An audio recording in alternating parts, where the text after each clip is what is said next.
Mhm.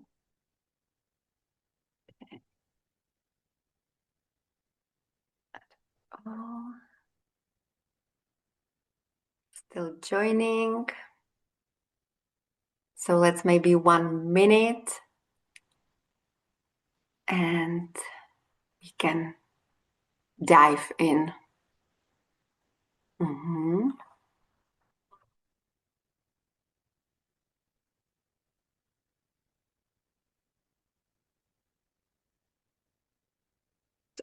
I will check it anyway, and I can start. It's unusual, I think, to me, see me speaking English, but as it is. And I would like to really welcome you all for this beautiful event, for this beautiful evening and nourishing time. And I would like to really, I'm happy to introduce my teacher last 1 year, more than 1 year, Narah Wilder. Hi, Narah. Hi, everybody. So good to be here. Thank you for having me. Yeah. And sometimes the best way how to introduce is what maybe brought me to Narah. Actually, sometimes I still don't know, but it's a beautiful energy. It's a mystical. It's a wild. It's something what was calling me to unfold myself. And the unfolding was really calling me so deeply and is still opening the layers and what I feel. I don't want to say result or something, but what I really feel is a deeper connection uh, with myself, with my body, the aliveness, what is inside of our bodies, really meeting them in the raw, in the really wild statue. And also it's opening to me, Narah brought me really a new perspective, how I can connect with the life, with the aliveness, with the nature, and the idea that maybe we can hear we are the nature. But for me, it's different to know that and to feel it. And that was, I think, the most, I will say, journey to reclaim, to remember, to open. And it's still a journey. And I'm really enjoying. And I would like to really bring something into today evening. And I know the subject was the roaring of the kundalini energy. And we will be as well opening this topic because it's in Czech Republic now very in the boom. So I would like to bring it here, maybe different perspective, different point of view. And I would love to as well start with the poetry. I never before had experience to bring the poetry in my life. My husband always was laughing, what? And now I'm really enjoying because it's really going through my body and I feel it, how this poetry is connecting me with the nature. So I would like to bring it. It will be in the Czech. And then I will hand over the voice, the wildness to Narah and to question. So some Czech, Narah. Yes, please. I will feel you. Mm-hmm. Yeah. And please also be bravery.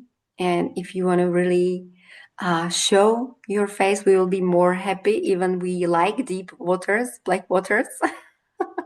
So it will be very nice that we can as well contact with you in eyes. Yeah, I would love to see you and to serve you in this way. Yeah. Messy homes, babies in arms, mom buns, all of that is welcome. Yeah. Yeah. So, takže ženy, nebojte se ukázat. A začnu teda básní. Jsme nádoba oceánu.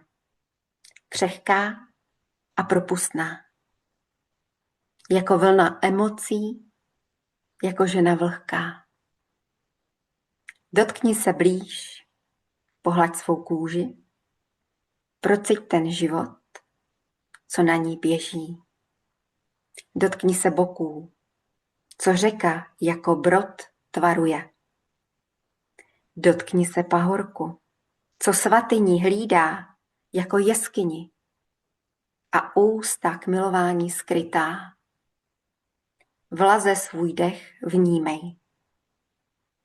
Kudy do těla proudí. Lehce se pousměj, ať dveře ti otvírá. Otvírá místa, kde spojení odešla. Najdeš tu odvahu položit ruku, aby jen místo zjemnila. Oceán je totiž v tobě. Naslouchej mu velmi moudře. Voda život ženy je, najdi s ní rozhovor, kde ta tvá teď teče a tam tě povede.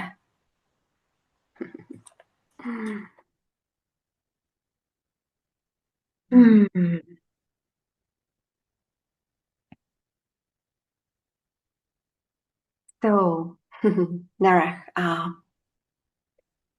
maybe I would start with a question, and I would like to as well ask you all, be brave, and you can really put in the chat questions in English or Czech. I'll try to translate, and so we can come to an answer.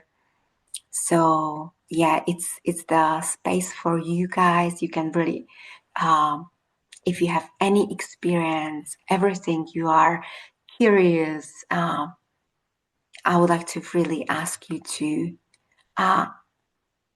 hear the voice, so we can hear your voice. Yeah. So I know it's the topic is about the kundalini energy, and I would like to really ask Narah, maybe introduce and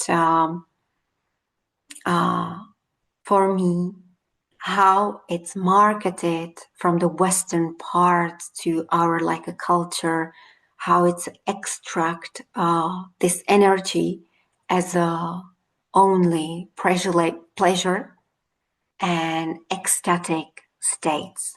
This is what we see on the screens. This is what we see on Instagrams. This is what we are like. We are feed of that. It's this stage of ecstasy and orgasmic feelings, and maybe, yeah, we are hungry for it, or is this really the whole part? What is serving us?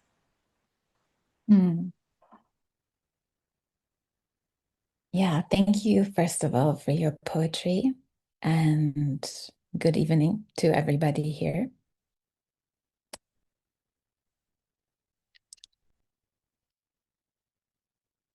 I want to, first of all, ask you to be patient with me and to be patient also with yourself. as we will answer Pavlina's questions 100%, but it will take time and it will come in layers that will slowly unravel. But it's a question that's very needed right now, and it's actually also of, a concern to me. So it will be a pleasure to speak into it. Whenever I speak and I muse, I actually ask people to be really aware of, if you're comfortable, how you'd like to listen in, whether it's with your eyes open or your eyes closed. And maybe to really feel the words arriving in your body, and maybe simultaneously to create a relationship with your body, to touch your body, to hold yourself as the words land. So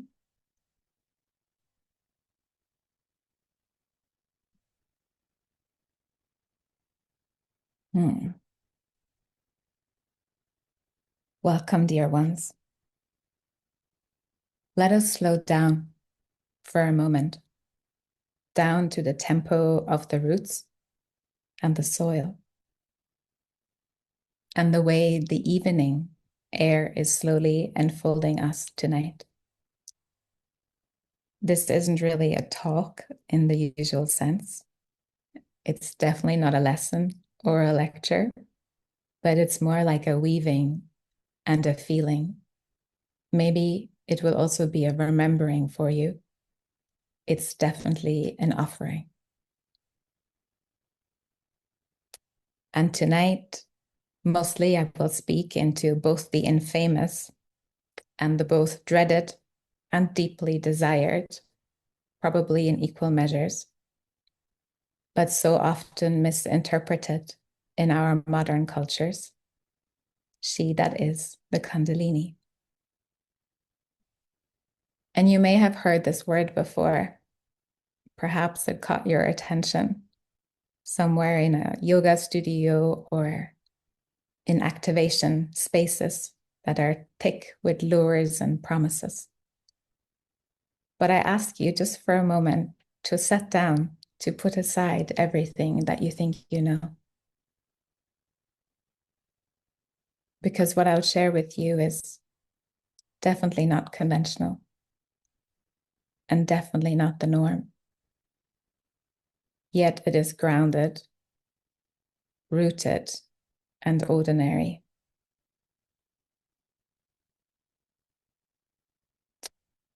Kundalini is not something that you are given. It's something that longs you into life. She's not accessed with a technique or a demand. And I would even say that there is no pathway there.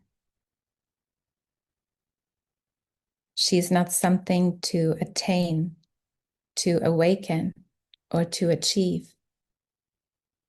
She is what breathes in you right now. She is what moves the sap up the trees in spring. She is what stirs the unborn seeds and all souls alike. And yet she's been ravaged by systems, by cultures, by language, by dogmas, by religions.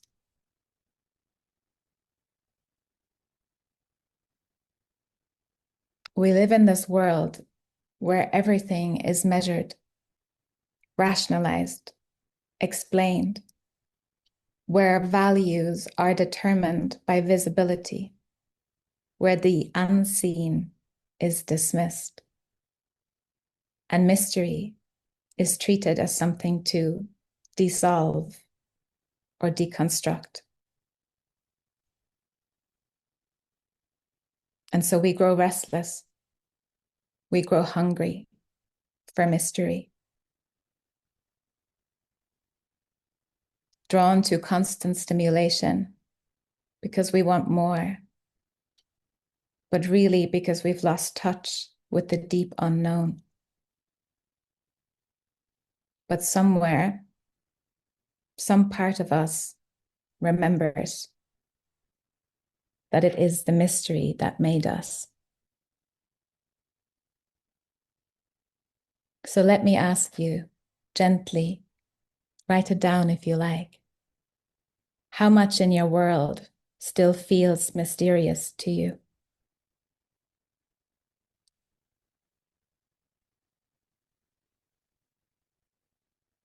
How often do you give your attention not to the desire of the answers, but to the questions and the wonder? Kundalini is the very soul of mystery. She is what pulses beneath appearances, beneath all form, what cannot be seen, and yet she's also what makes seeing possible. And of course, in this way, she does not fit within our five senses. She moves through them, but she's not bound by them. She's not contained by edges, by membranes, or by boundaries. To come close to her, we must soften the way we look at things.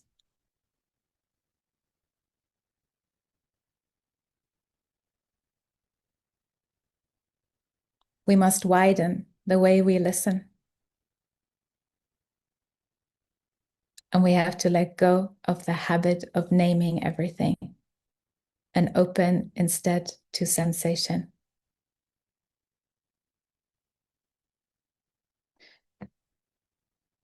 So we learn to hear with the edges of our skin, to smell with our heart, to touch with our breath. And I don't mean this metaphorically.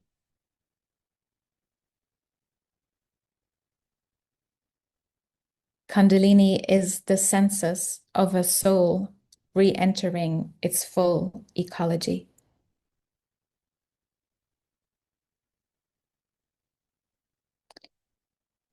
For this body of yours is not separate from the earth.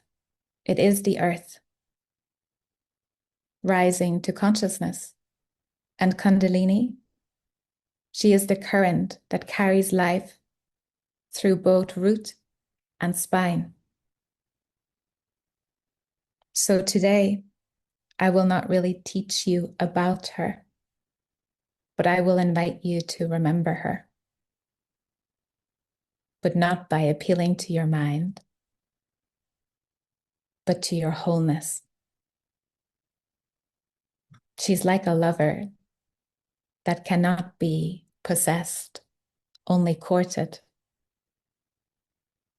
And she draws near when we stop chasing, when we stop demanding, and we begin to listen. When we stop trying to know her, and when we begin to feel her move in the spaces in our bodies that we forgot to occupy.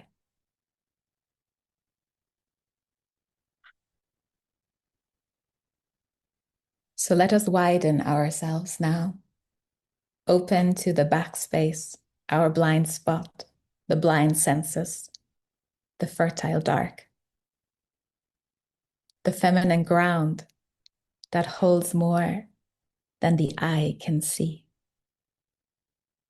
And maybe, just maybe, as we slow into this remembering, she will come nearer to us, simply as a stirring, a warmth, a presence so familiar that you wonder how you forgot that she was even there.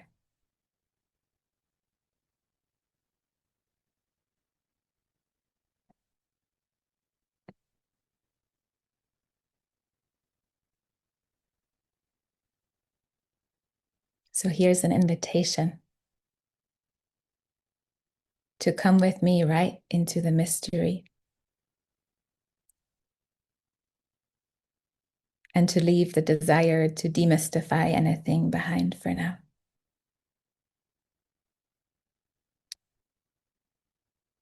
I'd love to share a little part with you, and then afterwards, I really want to invite you for questions. And don't be afraid to ask questions. I don't mind how simple they may seem, how complicated they may seem, how personal they are to you and your story.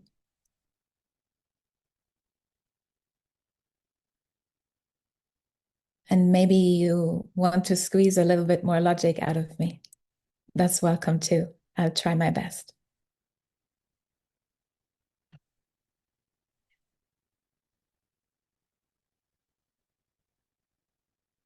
Kundalini is often spoken of as a serpent, right?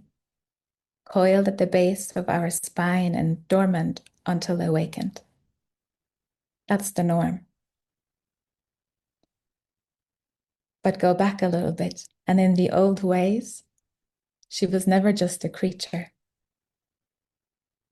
She was a cycle of death and rebirth, of life consuming life. She was the fertility of decay, what the forest knows when a fallen tree feeds 1,000 other mouths. So it's a good reminder that Kundalini is definitely not linear. Maybe she's even mycelial. She spirals, she splits, she roots, she branches, and she widens. She does more than rise. She composts. She deals with decay. She is the earth's way of speaking through you, like a kind of metabolism. She is also the fire in your belly, yes, but also the humus in your heart, the black, wet soil of your longing. She is what moves through mushrooms underground and through the memory in your spine. She's also the dead of silence in winter. She's the current behind thought and the breath behind words. And in this way, Kundalini is an ecological force.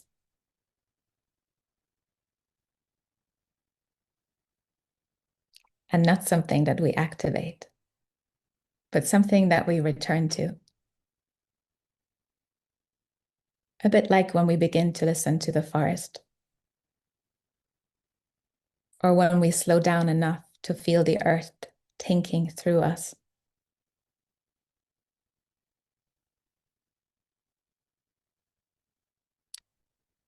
Kundalini is the body of this mystery, and you are not separate. You are a bioregion of awareness, a microclimate of soul, an ecosystem of sensation, of spirit, of sex. And so, just like the rivers move towards the sea, Kundalini moves you towards integration. And not to take you away from this world, but to re-entangle you in it.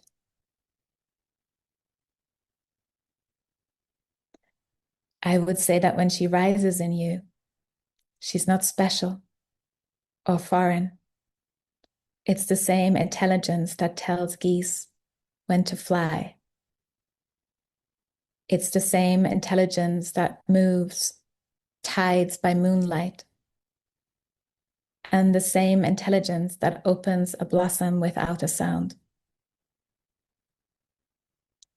But here's the thing. Here's the obstacle. Our culture is not designed for this kind of perception.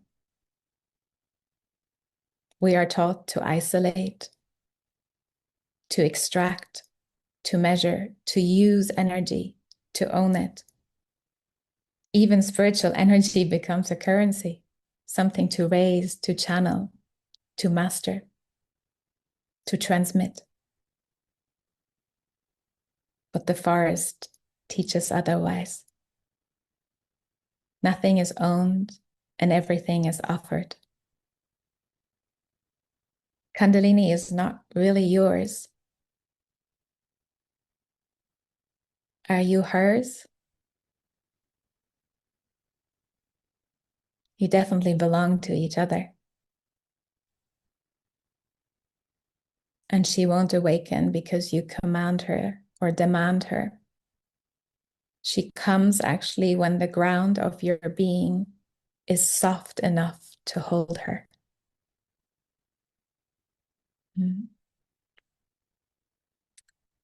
And so if we truly wish to welcome her, we have to become soft like the soil, loose and dark and willing to be transformed.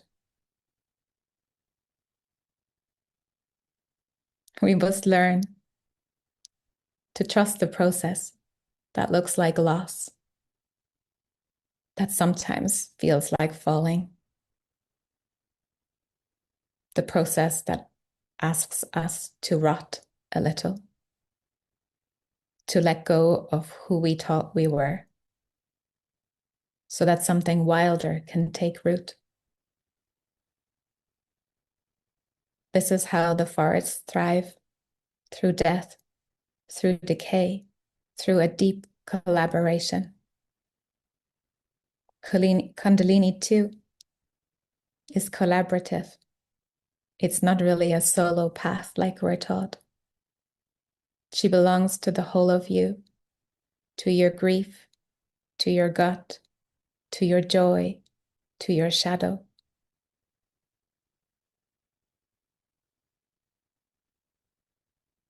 And she rises mostly to reintegrate you and also to illuminate you.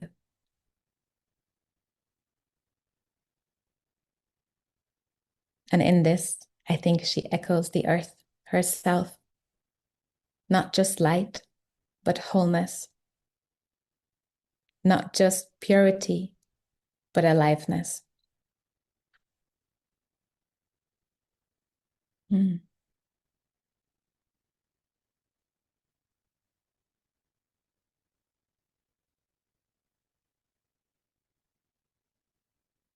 want to take a little pause and check in with you to see how this is landing, if anything is being stirred. Maybe it's difficult for you also with the English. I don't know. Tell me.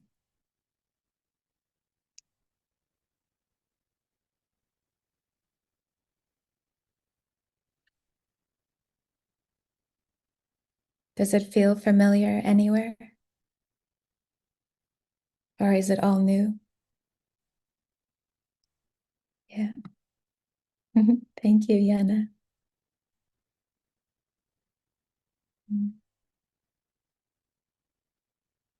You are also very welcome to type a question into the chat if you are in a quiet cocoon and want to stay hidden.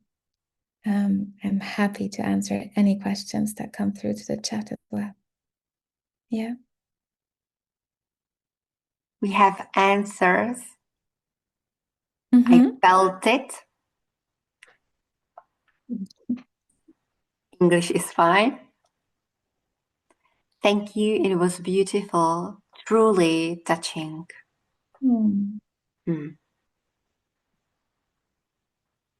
Thank you, everybody. There are more layers to come. This is just one.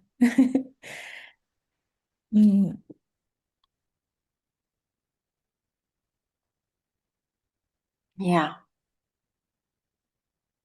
Okay.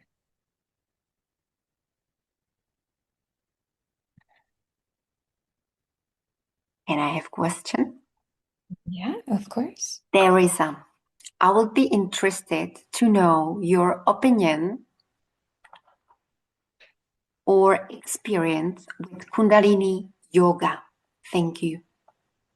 Mm-hmm. Yeah, I mean,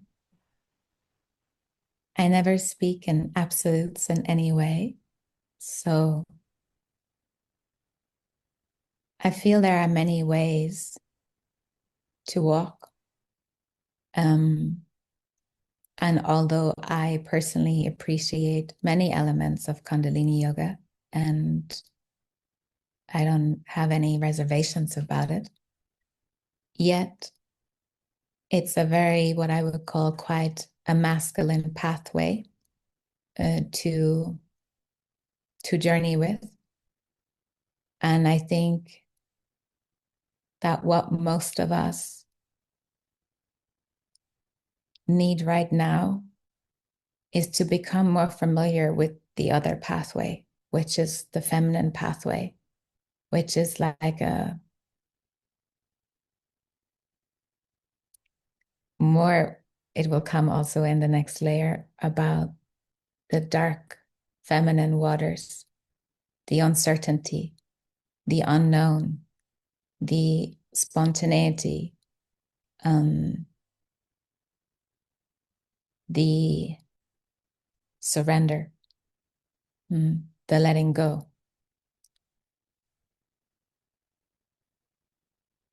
By abandoning sometimes the structure, we are confronted with the discomfort of the unknown.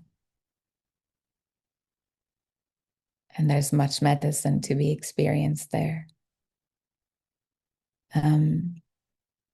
So yeah, I would say it's very personal.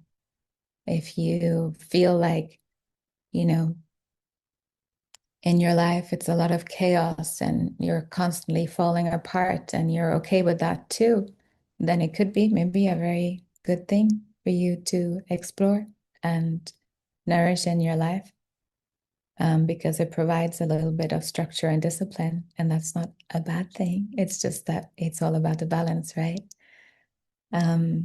I don't know. Tell me if that answers your questions. Or if more arise, that's okay too. And is it Susanna? What to do when I'm asked to measure and define and analyze daily? Yeah, I like the way you hit the nail right on the head, because this is sometimes the difficulty of really giving ourselves to this pathway, because it will ask you, inevitably, it will ask you to untether yourself somewhat from society and from the norm and from the given and from culture and from set expectations and demands on us. Yeah. And I think that also, just like with the Kundalini yoga, measuring and defining and analyzing, they're not all bad things. It's just when we cannot do the other option or the other way, and we become hyper imbalanced and hyper focused on having to measure and define and analyze everything daily, as an instead of feeling and sensing and trusting instinct and intuiting.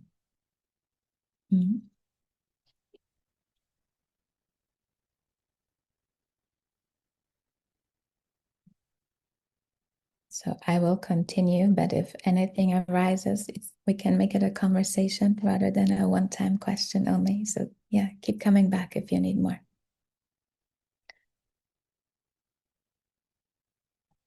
So this is a little bit about the dark feminine source, the inherited serpent, or the Kundalini through the waters of the mother. Before you were a body, before you were even a heartbeat, you were a movement in the womb, suspended in the saline waters of your mother?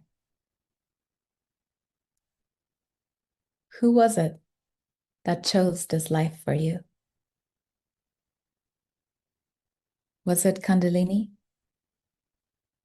the primordial pulse that coiled herself through the amniotic waters, desired your blueprint into the emptiness of the first cells, and continued to spiral you into form? This is why I say that she's already familiar to you, because she came through the waters of your mother, passed down not just through DNA, but through dream, grief, through womb memory. And this is not just poetry alone. It's biology woven with mystery. She is the first intelligence, before thought, before desire. And even now, if you listen deeply, you can feel that same intelligence moving as the warm river under all you think and do. Your umbilical cord did not only feed your body, it was also a sacred conduit, a transmission line through which your mother's knowing flowed into you. Her blood and nourishment, yes, but also her being, her lineage, her buried stories, her songs, her silences, and also the Kundalini memory and knowing of how to be alive.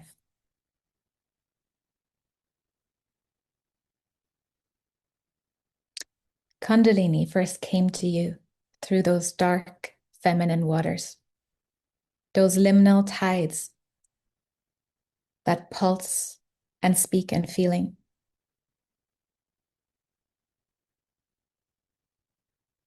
She formed you.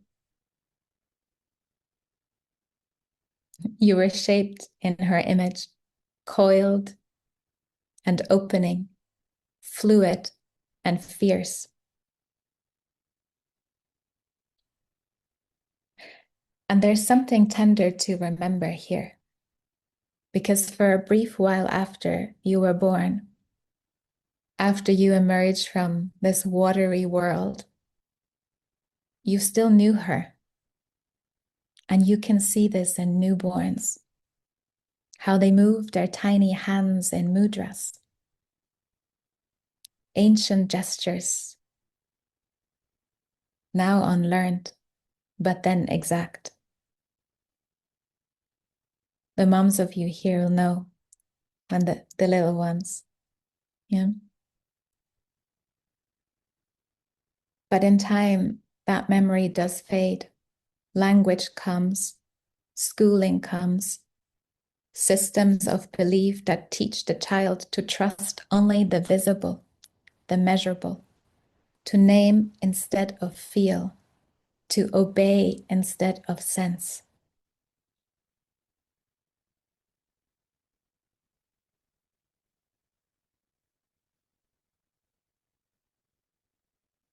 But the serpent, she does sleep in the base of you, waiting for your readiness.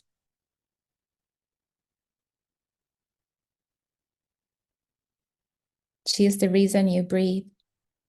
She's the reason that your tears fall or know when to fall.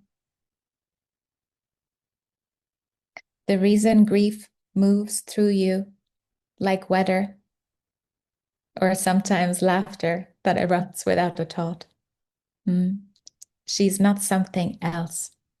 She is the deepest you. And she longs to be remembered. She longs to rise. Because she wants you to return to the source waters from which you came. The dark, feminine waters that still live in you, but not in the spaces our culture actually avoids. The shadows, the silences, the bypassing, the depths.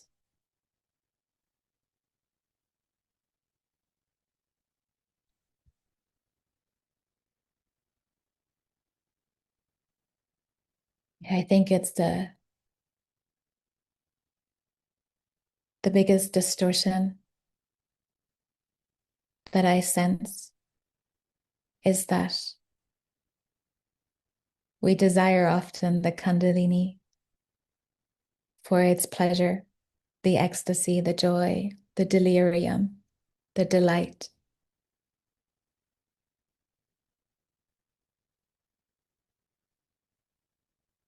Sometimes also for the spiritual ego. But rarely do we desire her because we want to sit in our discomfort, deal with the untended places in our body,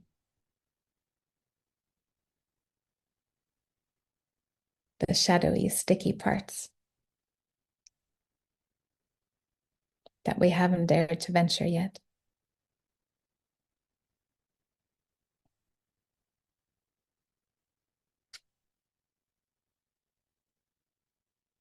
It's also something it's been taking out of distortion, definitely in Western cultures.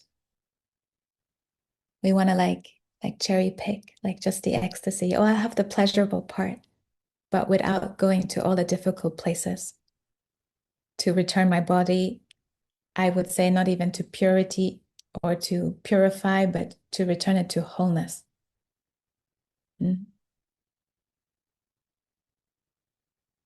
We want to like reap all the rewards without doing the hard work.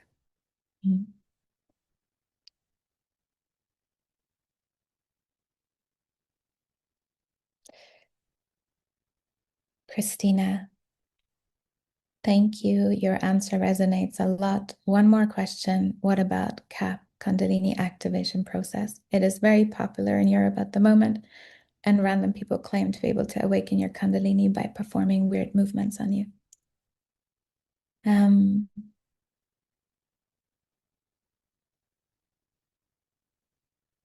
Yeah, what would you like to know about it is my question to you. Maybe tell me how you feel about it. What happens inside of you when you witness this? My opinion about it, to me, it feels very wrong. If you'll be patient with me, I actually have something prepared that addresses this a little bit, but it comes towards the end of our time together. So maybe we can wait till then and return to it.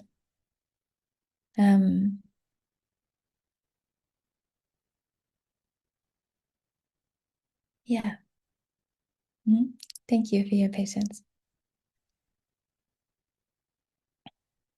Yana, I have met a couple of people who are suffering by awakened Kundalini energy, experiencing different unpleasant signs. What would you advise them? Yeah.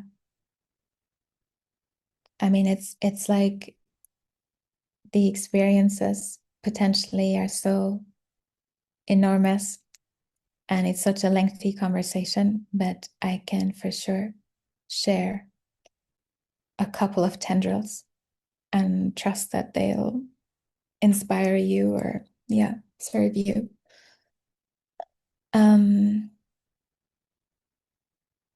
It reminds me of maybe what we just spoke about, of like in our cultures, we don't trust the darkness. We don't trust the pain, the messengers of the pain. We don't trust sometimes the expression that arises within us if it doesn't fit into normative culture. So I don't know what the unpleasant signs are because there are so many, but often the negative association with them comes because we no longer can do normative. We no longer can fit inside normative society. Is that necessarily unpleasant? Or is it divine? I don't know. It's for the person to answer, perhaps. But I can speak to the purity of this mothering energy, that it only ever has our best intentions at heart. It wants to push us to integration, to evolution, to expansion, to joy, to pleasure, to relationship with ourselves, with the life around us. And that which may seem unpleasant is sometimes that which we have to work through in order to, like a digestive system, to arrive out the other end, compost, become something fertile, let the flowers bloom again, right?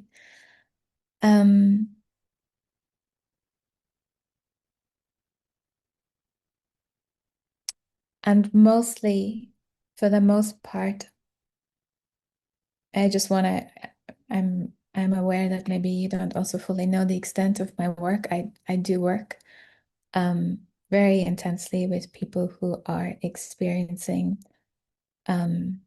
spiritual awakenings, kundalini awakenings, if you want to call them that, but also psychosis.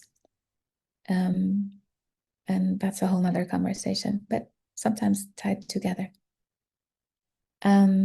So what comes to mind also is that what makes it unpleasant is also sometimes that we put up resistance against it, that we try to squish it down, to try to not feel it, to try to avoid it.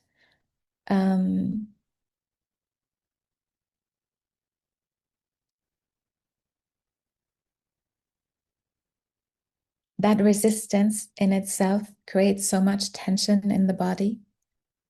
And often then when we are having, let's say, spontaneous movements or something like this, or spontaneous outbursts of any kind, they come sometimes, I like to describe it, it's like a pressure cooker, you know? And it's just cooked and cooked and the pressure is building up and sometimes it just has to let off something. But if we could just trust the soup, open the lid for a little while, be with it, tend to it, put the lid back on if we need to go and do some other things, come back to it another time, you know?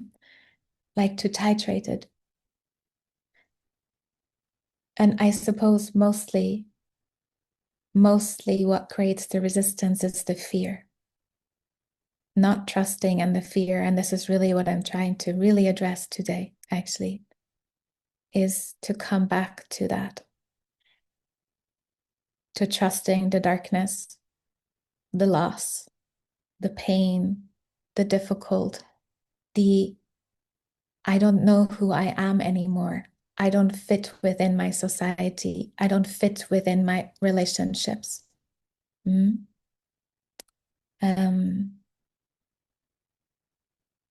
Yeah.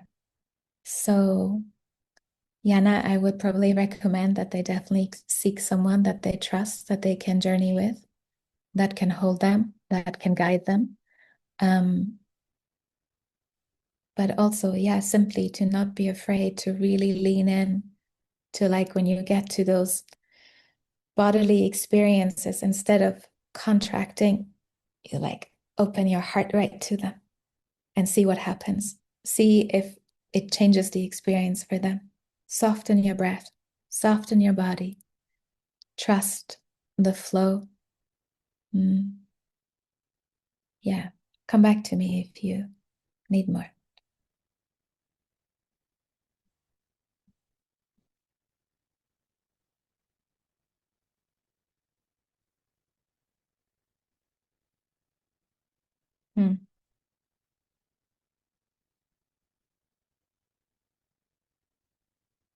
we will speak a little bit about that which we just covered a little bit, the pleasure of the edges.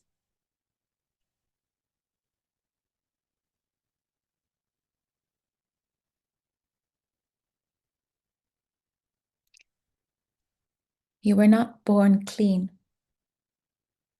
You were probably born slick, maybe crying, radiant in your rawness, coated in blood, in myth, drenched in the waters of 1,000 women before you. You came here through the dark, through your mother's body, through her thighs or her belly, her breath. You came here through her breaking open. You were never separate from the dark. You were born of it. This kundalini, she is not a polite thing. She will not wait for you to sit upright, cross-legged and nice, palms open, like you're receiving something holy. At least not initially. She is what is holy. She is the holy howl. She is the erotic quake in your hips, the dream that makes you sweat, the grief that stains your pillow. She is the moan.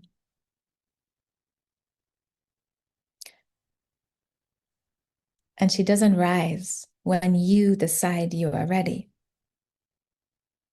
She rises when you're raw enough to let her ruin you, to dissolve the image that you've worshipped in the mirror,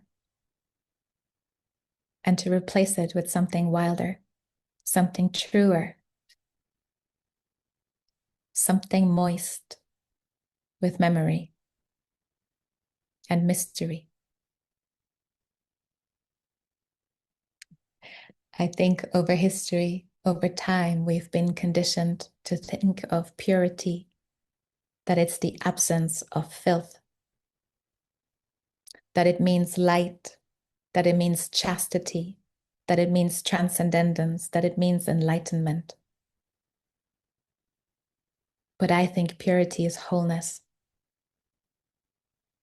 And wholeness includes the rot.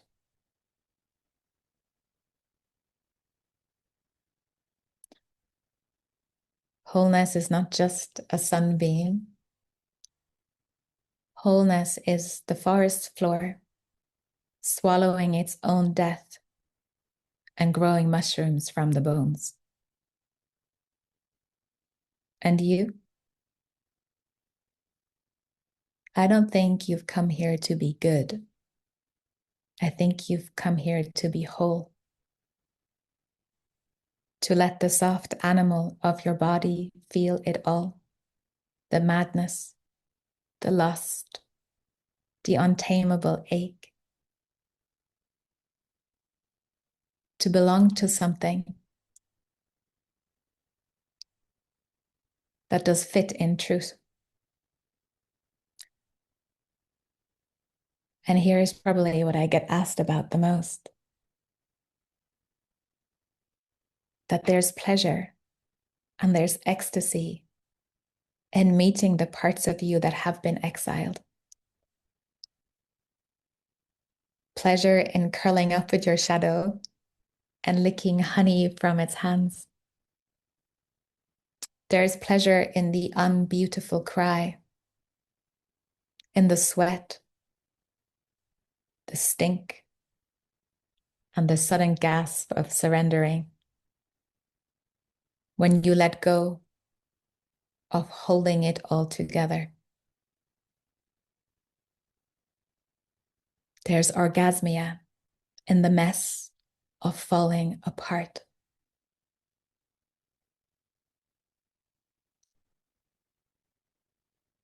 Kundalini lives at those edges, where things are likely to unravel, where you are no longer quite sane to the world, perhaps. but more sane to yourself than you've ever been before. No longer digestible, maybe no longer considered polite.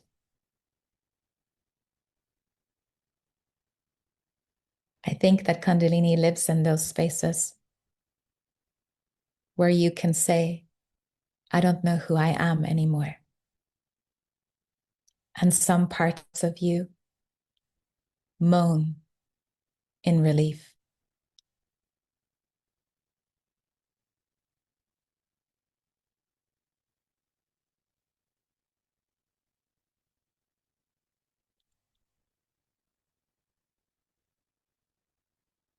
She also lives in those moments where you stop managing yourself and you start loving yourself with a kind of hunger that we usually reserve for lovers or the chase.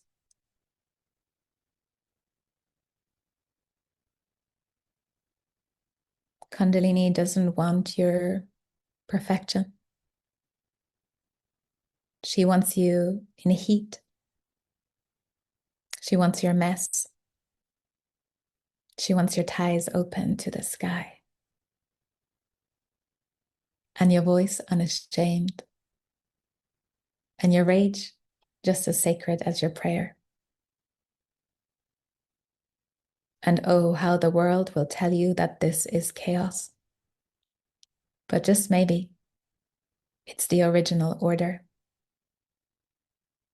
Because this is how the universe moves, in cycles, in currents, in smoke, in fire, in blood, in moonlight.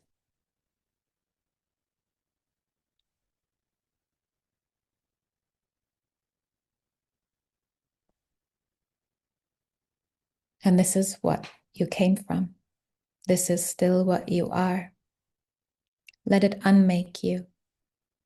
Let her kiss you from the inside out.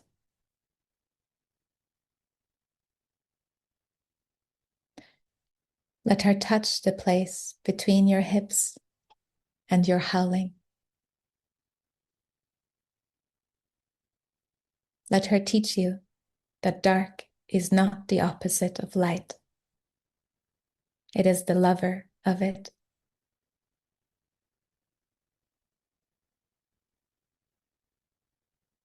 And when you can trust again, the dark, the pain, the uncomfortable, when you can open to the unknown, to the not yet, to the not sure, the undone, when you can return to your animal wisdom, your own serpent spine, your own molten and untamed knowing. That is what Kundalini has waited for. It's not enlightenment, but your eros, your full-bodied, pulse pounding, root wet willingness to be claimed by life.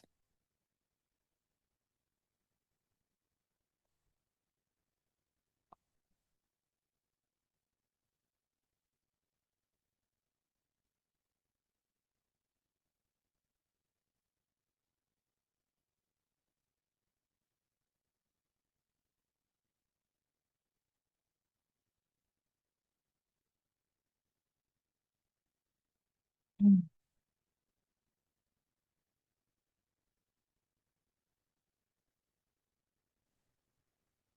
Petra is asking how to support our Kundalini energy and at the same time respect the natural divine timing and the maturity of ourselves. It's a beautiful question. Mm-hmm.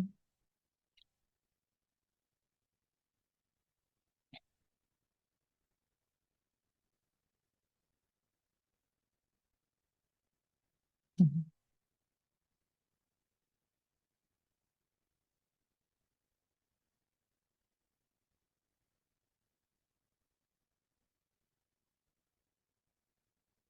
Something comes to mind also.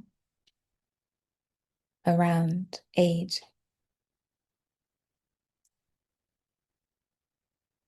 And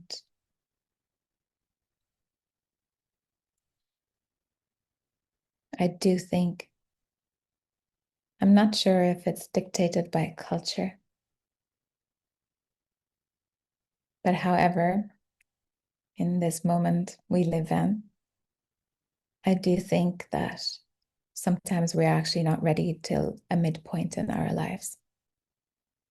This also aligns actually with some, I'm not an astrologist, but often where Uranus is in direct opposition to when you were born. And that often is sort of a midpoint in life. So yeah, I see a lot of 20-year-olds demanding, seeking the activation of their kundalini energy. And it's something that I wouldn't support in that sense. We can tend to ourselves. We can cultivate, we can rear. When I say rearing our kundalini energy, I mean rearing like a mother would rear you. We can prepare ourselves. We can become honest with ourselves.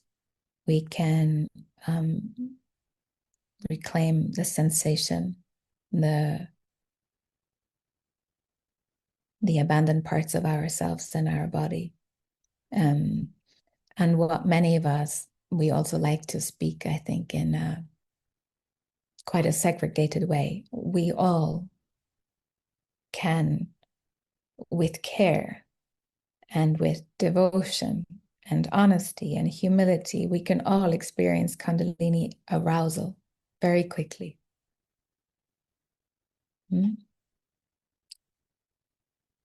But we like to speak in this like finale of the kundalini awakening, but I see it more like a series of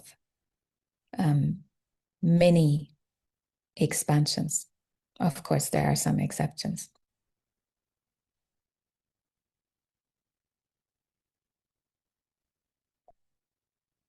And a big part of the body work that I offer too is that what really struck me was that we have all of these spaces and modalities that guide us through a sort of a homecoming to the body. And what was really missing for me was, I believe that we can only truly come home to the body when we also come home to the land. Or we can only truly come home to the land when we also truly come home to the body.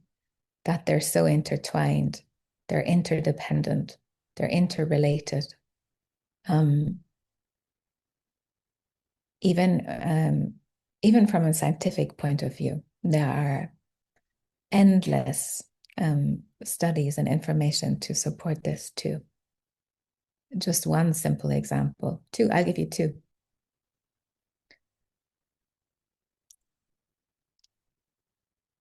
When you walk barefoot on the earth, you're being gifted with negative ions that lightning put on earth for you. And this is an essential part for our bodies to be free of inflammation and to be energetically, vibrationally, electrically in tune. Another one is we so often claim that we know water. We know what water is. We call it H2O, right? Yet the water that most of us drink, the word even consume comes to mind, is energetically completely different than the water that comes out of a natural spring, or is in the ocean, or a waterfall, or a river. And I like to describe it in this way. So in H2O, you have these oxygen and hydrogen that are magnetically like drawn to each other. And they engage in this like tantric dance of life. And as they dance, they create geometry, hexagonal fractals, star-shaped formations. If you've ever seen snowflakes photographed, then maybe you have a little picture.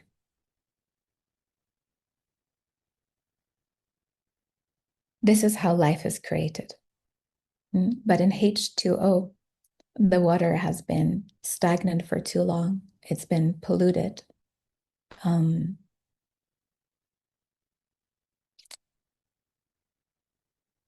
these in this hydrogen and oxygen, although they are drawn together, they can't actually bind together, and they fall apart. So in H2O, you have this process of we come together, but constantly falling apart, right? And then in the waters that are more from direct source from nature, which are actually called H3O2, these molecules, they stay together and they create this geometry, this high vibrational structure. And I do really believe that in order for our bodies to be energetically alive, that we can simply begin with the kind of water that we are in relationship with. It will change. Yeah, it will change so much for you.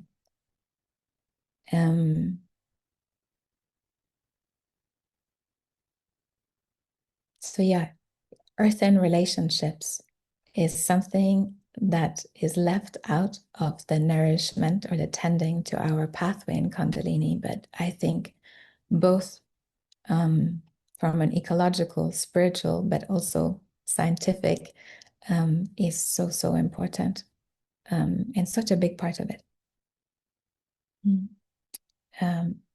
Tell me, Petra, if that satisfies your question. Because I talk too much sometimes. Yeah.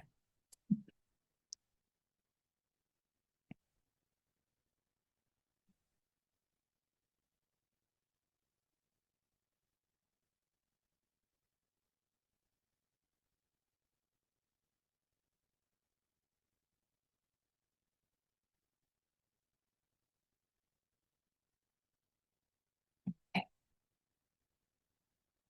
You're welcome.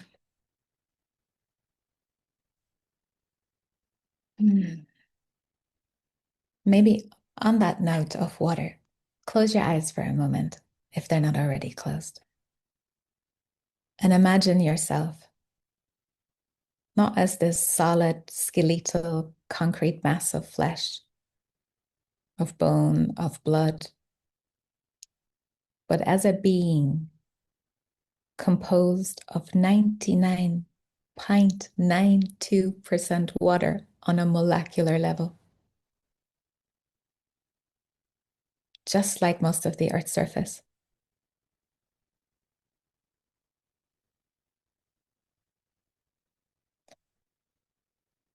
Learn to feel the flow of fluids within you, such as blood. And your heart isn't a pump. Your heart is set in motion by the power of the vortices in the blood, which is mostly water. Have you ever taken time to listen to your lymph, to your cerebrospinal fluid, to all of your saline and hydrated cells that actually make up your body?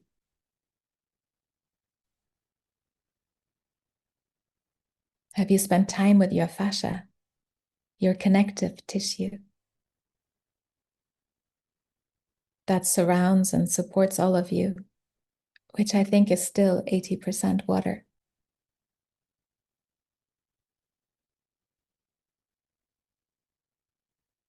So there's an invitation here to allow yourself to be aware of the rivers of life force that are already flowing through you. And an invitation to imagine yourself, if you cannot yet feel it, as part of the earth, connected to her waters. And in those waters, the inherent life force, energy, the Shakti, the kundalini that actually sustains you too.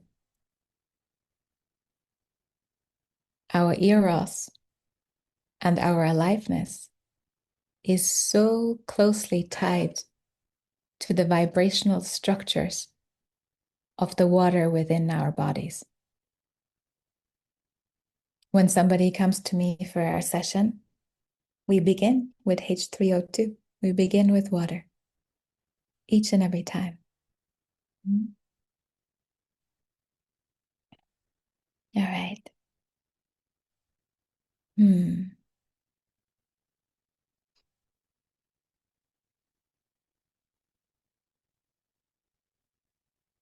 Yeah, I want to address the umbilical cord and journey a little bit with you there, which is also related to the invitation that I believe Pavlina sent all of you on how to go to sleep tonight.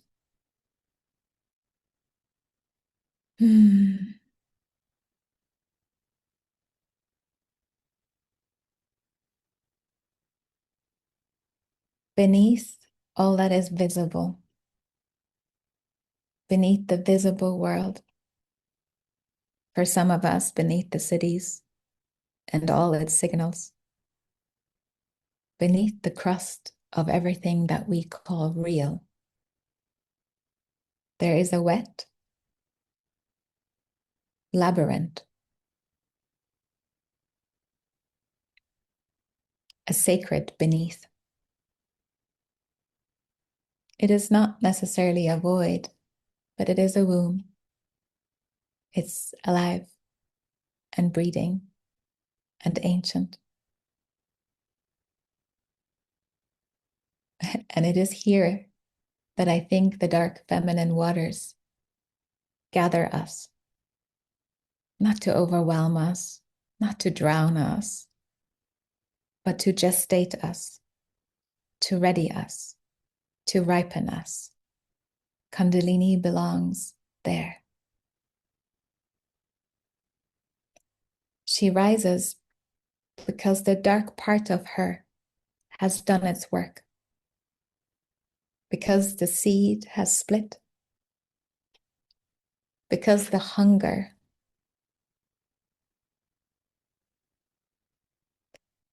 has fermented into readiness. And just like Petra said so beautifully, this readiness is never rushed because the process of becoming is slow, like root growth, like cave echoes. You were formed in this kind of darkness, in this slow darkness. And what tethered you to life? Not your thoughts or your will, of course, but the umbilical cord, the serpent thread, that living root of our life force. A visceral, a literal, a tangible kundalini, winding from your belly to hers, and through hers into her mother, and all the way down into the belly of the earth.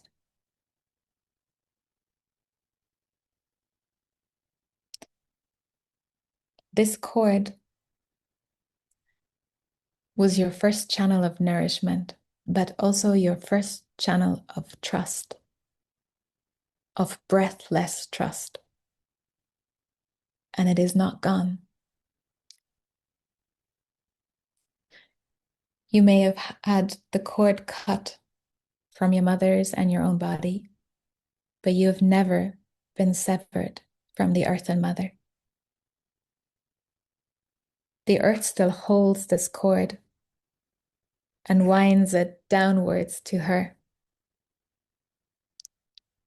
From your navel, through the layers of your body, seen and unseen, into soil, into stone,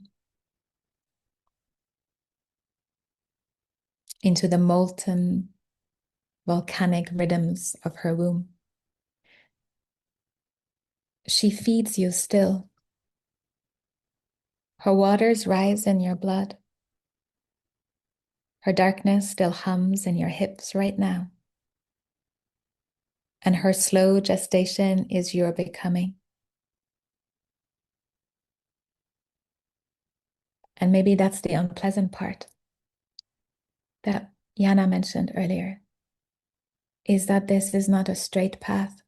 In it, you coil, you circle, you spiral. And in this, you get lost in the underworld of your own psyche. But it's not punishment. It's not the end. It is just preparation.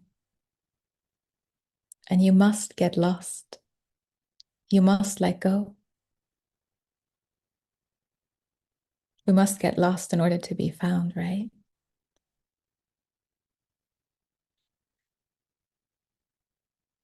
Now, in our cultures, I think the feminine seems to be over-concerned with appearances. But the dark feminine does not care about appearances. She's just concerned with ripening.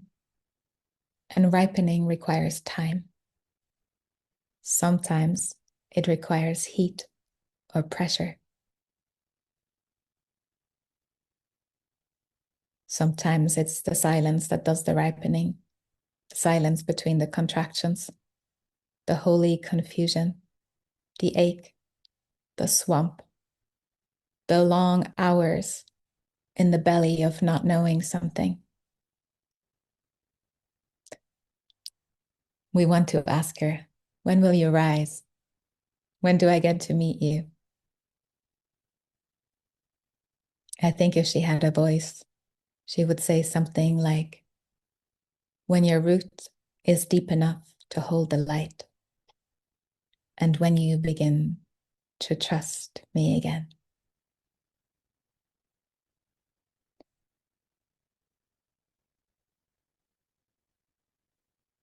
Can you trust the under earth?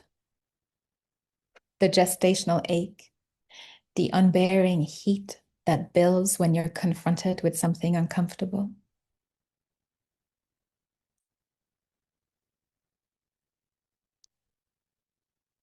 Can you trust the serpent that just waits, curled in your deepest hollow, warming herself with your becoming?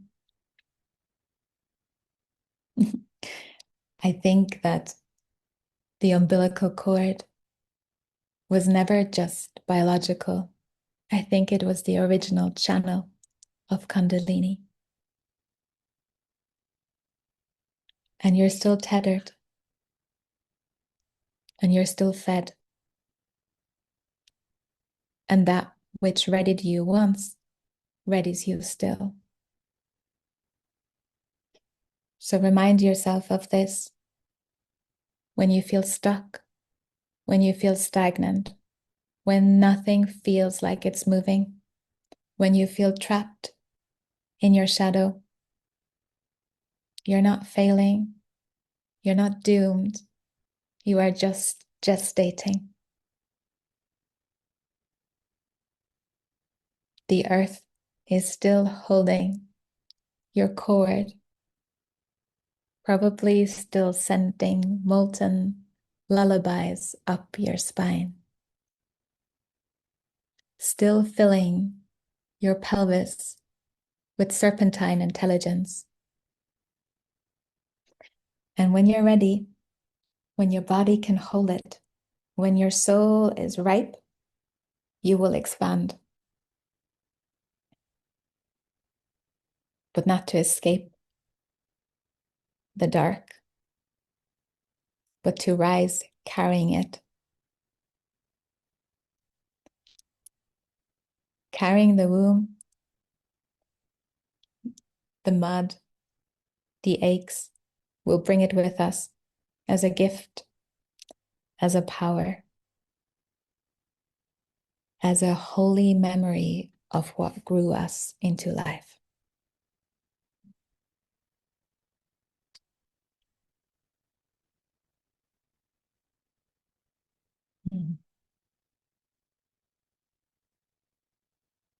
How are you doing, Pavlina? Is there anything that comes to mind that you want to share, you want to interject with, you want to steer me in a certain direction?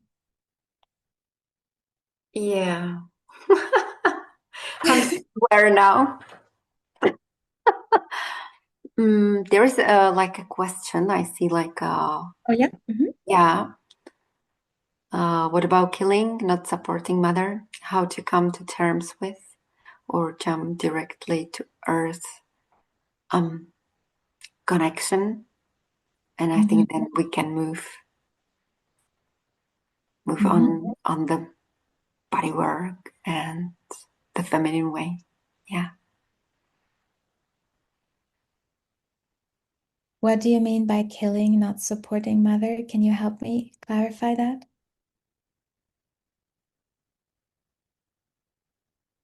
Maybe killing the mother, that we are killing the mother. The earth, you mean, as in that sense? Zuzi? Is that what?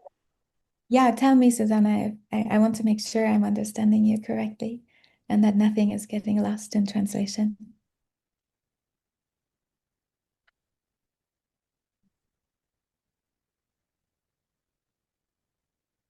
You can also unmute if you like. It's really, yeah.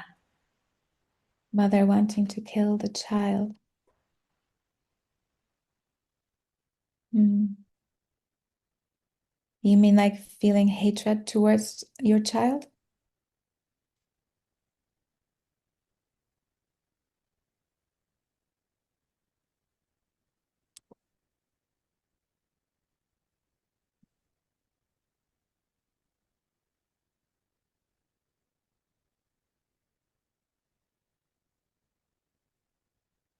You are. Okay. I'm with you now. Thank you so much for clarifying. Yeah. It's really tough for us when we're not loved and on a felt level by our mothers. I feel you in that. I am there with you. And I think something that has saved me time and time again is to allow myself to be adopted by the Earth Mother, to let her hold me, to let her embrace me, to let her tend to me, to let her nourish me. And also that regardless of the story of our parents, of whether they desired us or how, even in darkest expressions of our humanity, of how our conception might have come about. Underneath all of that, something longed and desired you into life. Pure love.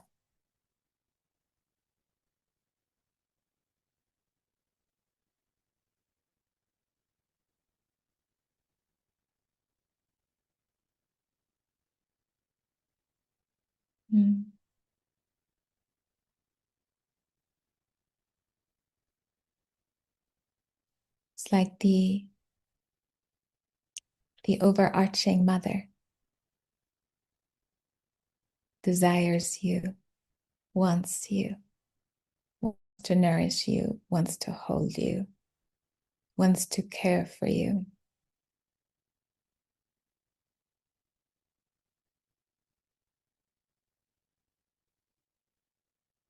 And yeah, I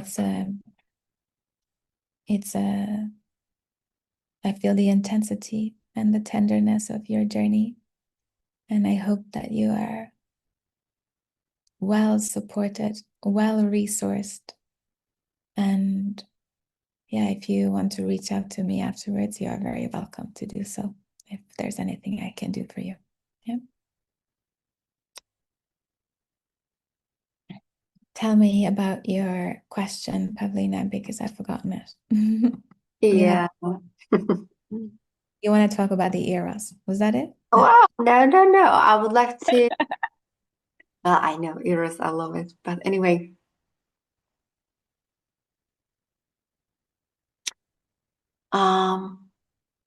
if you, because I already introduced that I went through the training, or I am with you in the Meta DNA bodywork. And maybe really explained how maybe through bodywork we can, or if there is a way we can reclaim back ourselves, our feelings, what we are meeting there. Mm-hmm.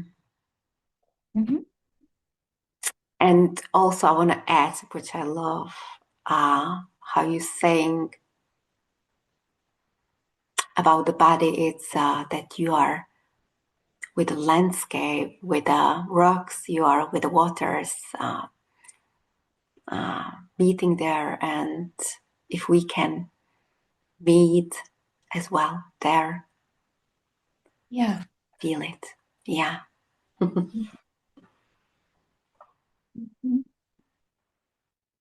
Mm. Yeah. I mean, this would be maybe it's a simplistic answer, but everything I speak of here, in a way, is the experience that you're offered in bodywork. When we speak about going to the difficult places, the edges of our being, when we go to, I had a quote written down somewhere that I wrote some time ago. Let me pull it up.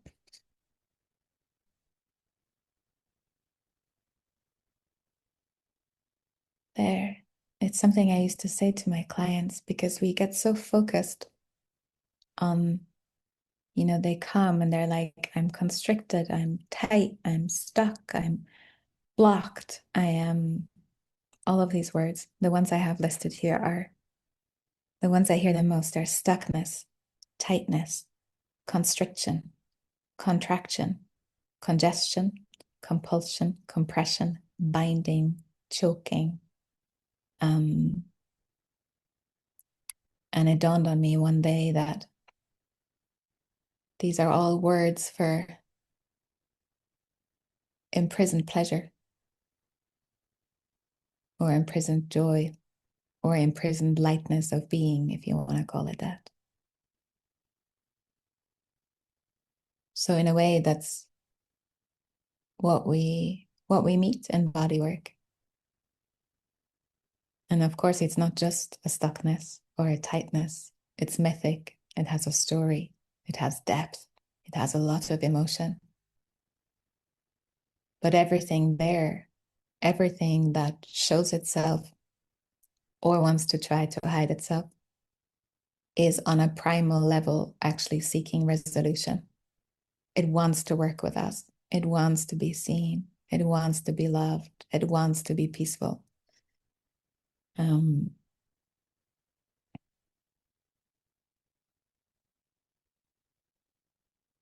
I think another reason how the mythopoetic really crept into the space of bodywork, which I understand is very unusual and maybe not something that's often combined, is that we travel into, through, to, beyond, down, up, multi-directional spaces. And we have experiences that often, with our limited thinking, we cannot really articulate because they're not the norm. So I think by tapping into poetry and the mythic, we like loosen those edges. We become more imaginal with our language to try to explain what we experienced, which sometimes can be very helpful for our own integration. But also sometimes we just want to share it with someone and be seen in that, you know, or maybe to inspire someone also. So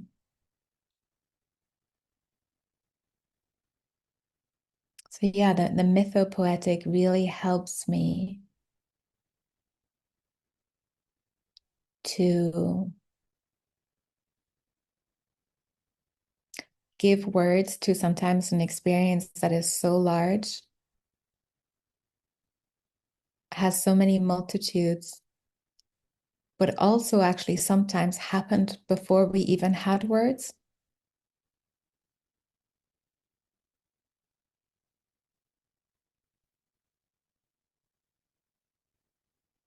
Yeah. I'm seeing another question come in. What about my fear that awakened kundalini attract bad and dangerous attention from men? I see that this is a common concern.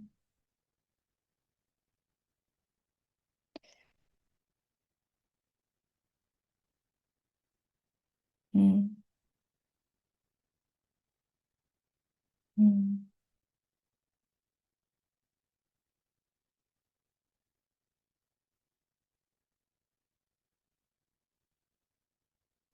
So many things are coming in right now, so just give me a moment to see where to begin.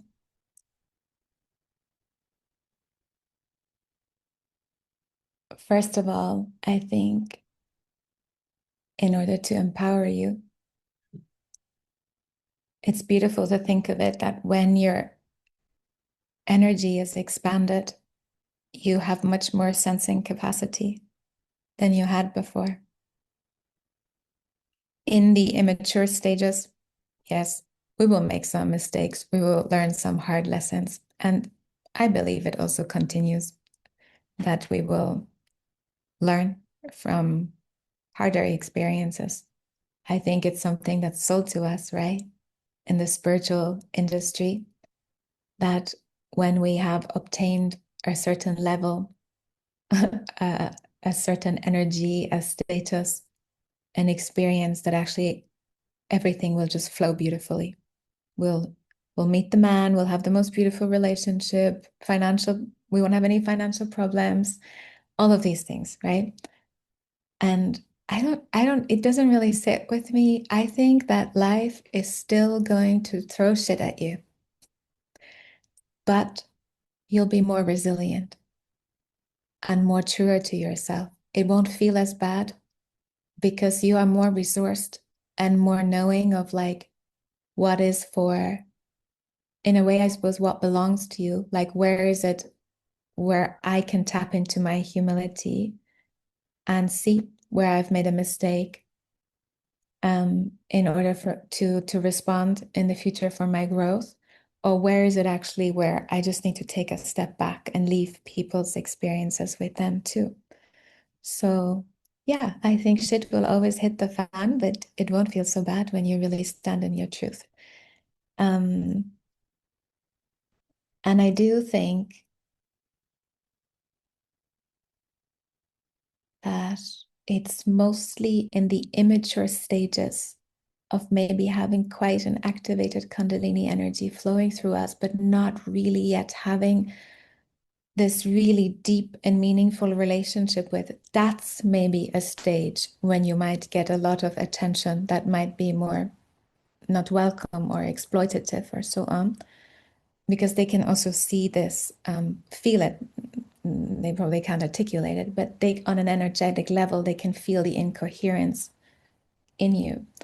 And I think that when you are more in relationship and more empowered in your relationship with your kundalini energy, actually most men will be frightened of you. I remember one time one of my clients said to me, oh, who I think you actually met, Pavlina, when you came to Ireland, but she said to me, Narah, I'm so afraid of, like, being in my feminine and being an embodiment of my femaleness even. And I admire you so much for it, but it just terrifies me. But please tell me, how do you deal with all the unnecessary attention that you get? And I said to her, well, I don't really get any, It's very rare that someone would even ask me out. Mhm. I wish more men would ask me out, actually. So I'm being a little bit playful, but yeah, it comes with also, like, it's the ferocity. You can, most of the time, most people that meet me, they know how warm and gentle and how incredibly soft I am. But don't underestimate that there's also a dragoness sitting in the cave of my heart. And she's there for a reason, And that is often intimidating, I think, to a lot of people. So yeah, I don't know. Does that answer your question? I don't see a name attached, so yeah.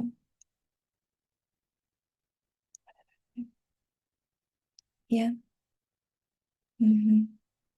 And we would not really let them win, right? By not embracing our fullest Kundalini energy just because we're afraid of attracting a few stragglers or, yeah, stray ones. So, yeah, trust that this energy will also protect you and mind you and guard you and make you more discerning, more alert, but not in an acute state, in a in a more earthen and grounded state. Mm. Pavlina, did you want to say something? I heard you. Yeah, I'm just laughing because it's yeah. Even answering my as well, like in the world. We are coming a little bit like till the end, so I would like to really maybe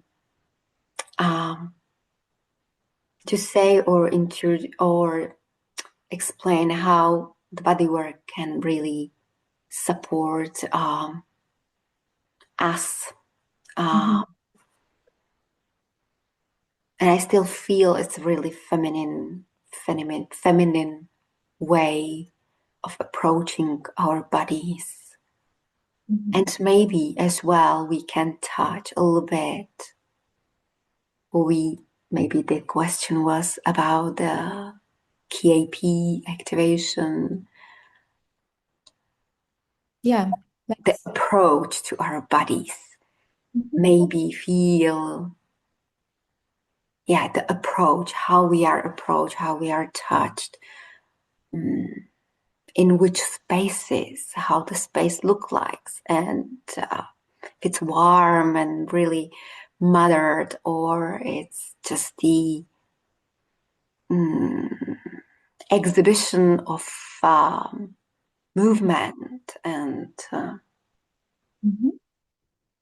yeah. And if I can just add, Please. what I really love to, when really Narah told us, or we were working on the bodies, and there was nothing happening. And we all thought, there's nothing, there is no movement. There is like a really, not the exhibition. There is like, we are doing something wrong. And sometimes this is what I really didn't get, that this is it, what the body should have for the experience. And that was for me as well like a game changer. how to approach or how to be there with what is present, and know how it's look like again, or it's marketed to us. Yeah. Yeah. Oh, so much comes to mind. Okay, let's see. So I think I will speak into the body work I offer, but simultaneously it might also answer some questions you have around the Kundalini activation process. And if it doesn't, we can come back to anything that's left open, maybe. First of all, we so often look at the videos of those bodywork clips that we see or activation processes that we see. And we put all the power in who? We put all the idea into the space holder that they are initiating something, that they are doing something even to us. And in the body work that Pavlina now offers, we actually follow the body. Sometimes I describe it that I might take your hand and say, come with me. I feel something here. Let's walk right to this edge and together let's have a look. What is there? And sometimes people walk with me to the edge and they look and they go, holy fuck, I'm not ready for that. And we come right back. We go, it's okay, it's okay, it's okay. Breathe, right? It's okay. We can come back to it another day. This in itself can be so healing because sometimes it's the first time someone has been made aware of a story, a pain, a holding, something they haven't seen before. And that's enough. Sometimes that's enough. That's the initiation sometimes, right? Sometimes people go, I'd like to just dip my toe in and just see what it's like. And they go, oh, maybe not today. That's okay, right? And other times people are like, no, actually, I know what this is and I trust this and we're going to go there all the ways today. But never, never do we push you over the edge.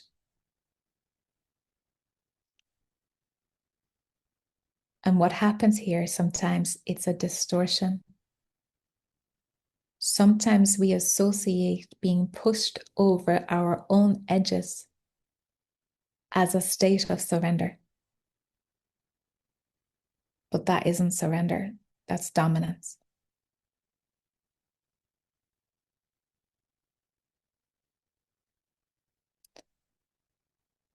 So I think that's, for me, that's the foundation, is that we just follow you. We're not doing something mystical and wild to you. We are holding space for your mystical and your wild.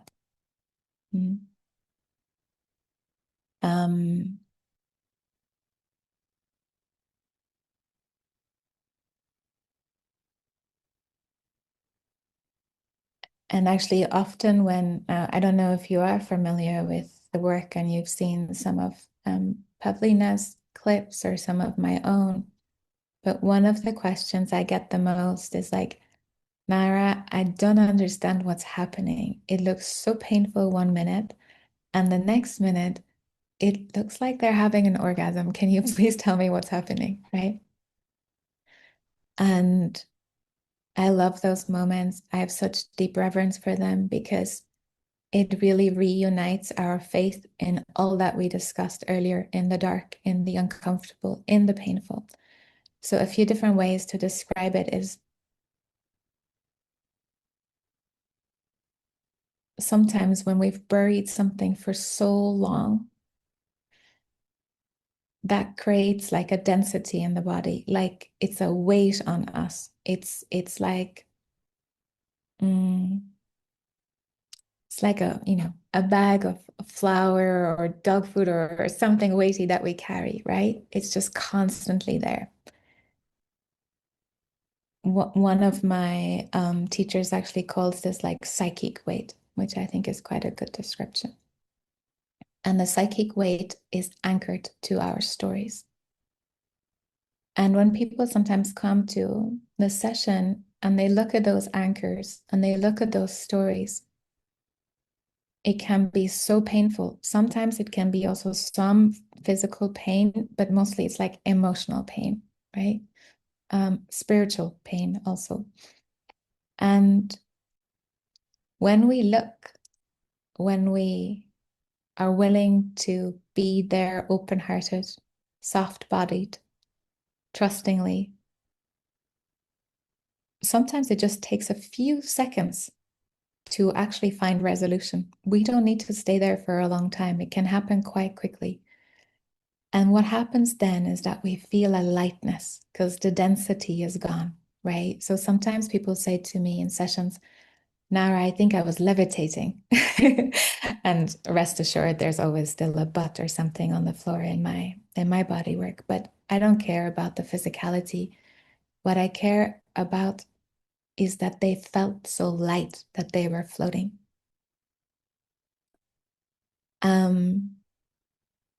And that lightness, that brings the pleasure, that brings the ecstasy, that brings the joy, that brings the orgasmia, which often people also tend to sexualize. And actually, most of the time, it's something that happens exclusive of our genitals, right? Sometimes it is a full-bodied experience, which includes every little morsel. But a lot of times there is this innocence with it.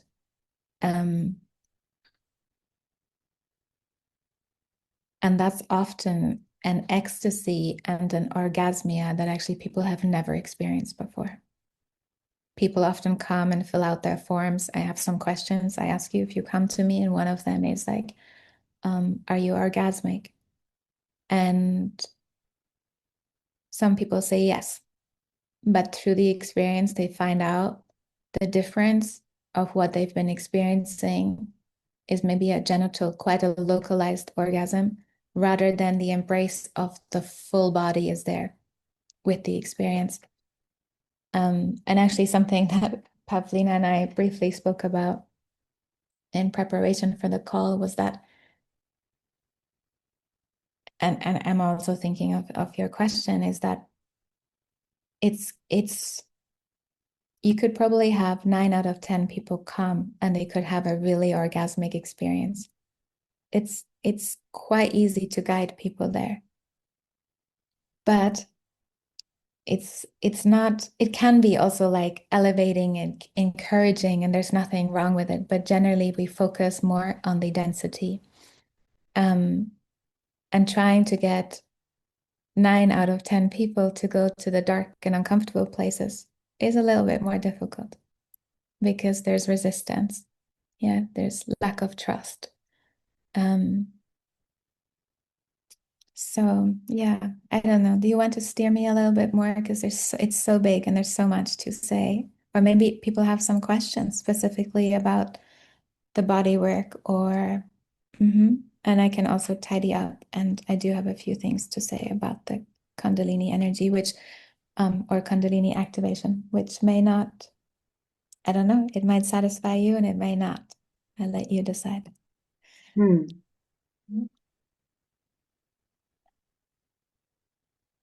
Yeah.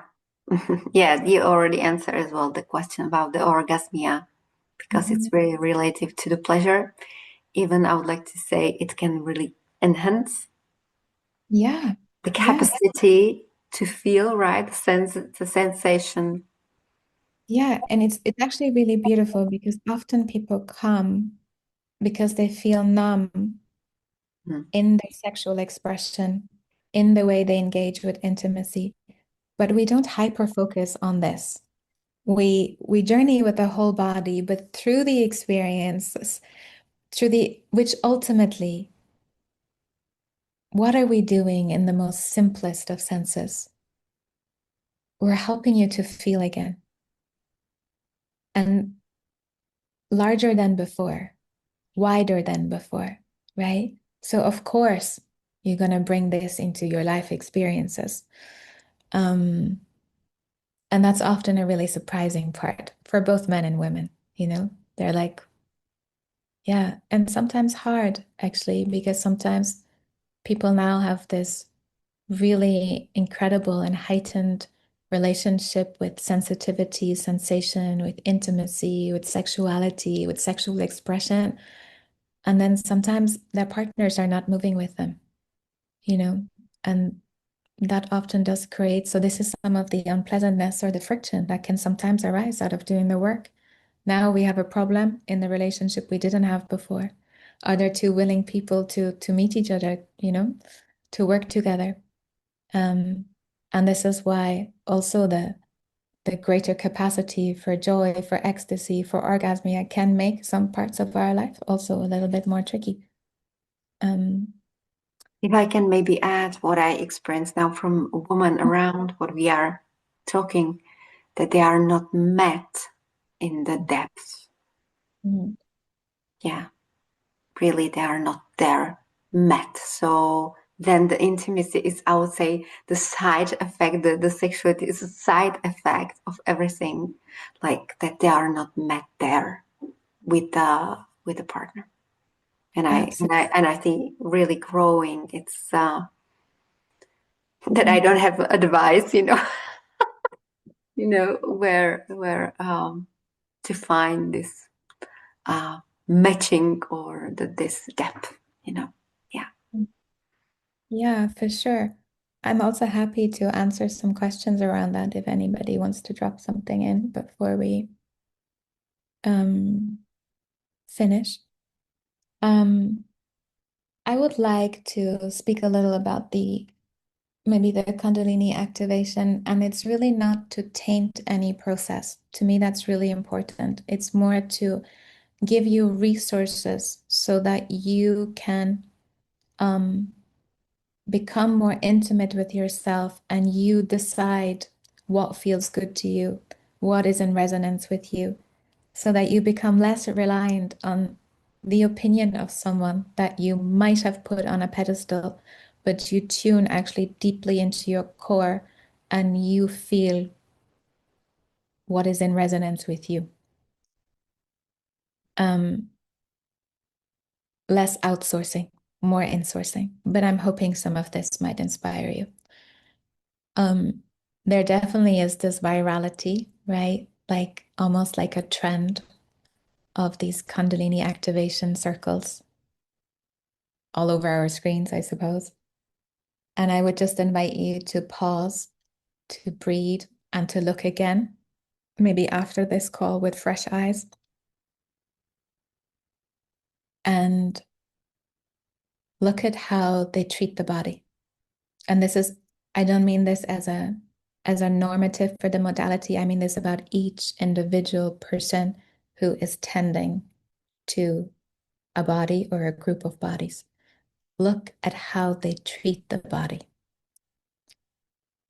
Are their movements calm, rooted, and slow? The kind of slowness that allows you to find your orientation. Or are they dramatic, hectic, chaotic? Do they work one-to-one? Do they crouch beside you, spine to spine, eyes soft with real care? Or do they tower like high above you, giving you something like it's a gift?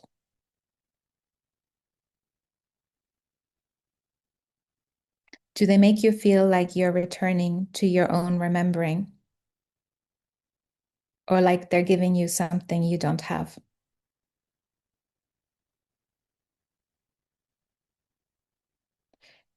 Are they there to really witness your unraveling? Or just use you as content?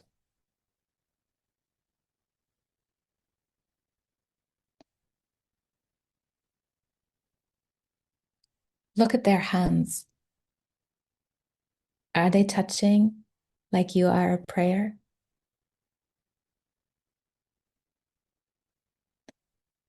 I don't think these are small questions, because I think to hold space for any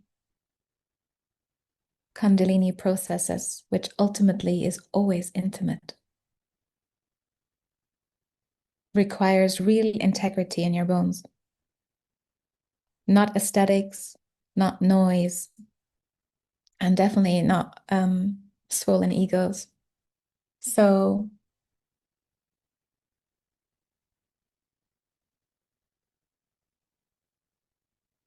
look at how they live their lives.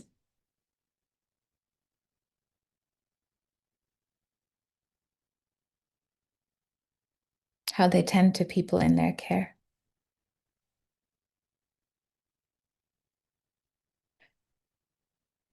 Are they dependent on your process?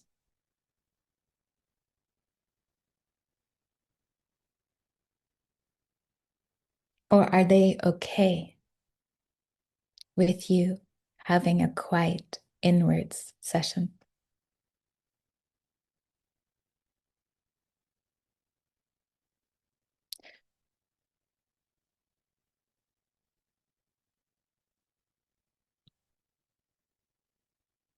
Do they feel regulated and soft-eyed?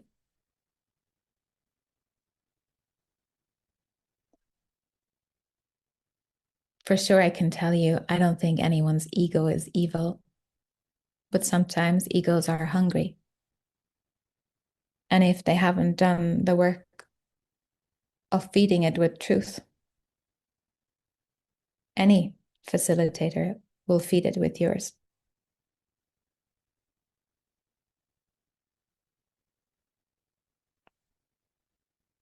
So look at how they listen.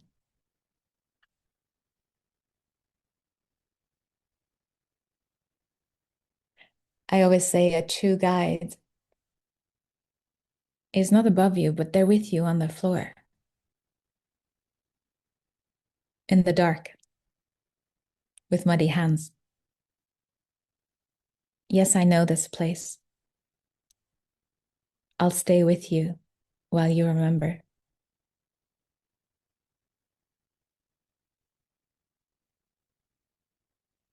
Look at how they move through conflict. Look at how they love.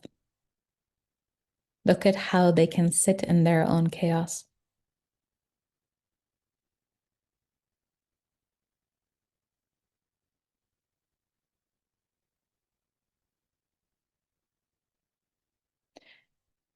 So be discerning, because your body really is a sacred ground. And your awakening is not content.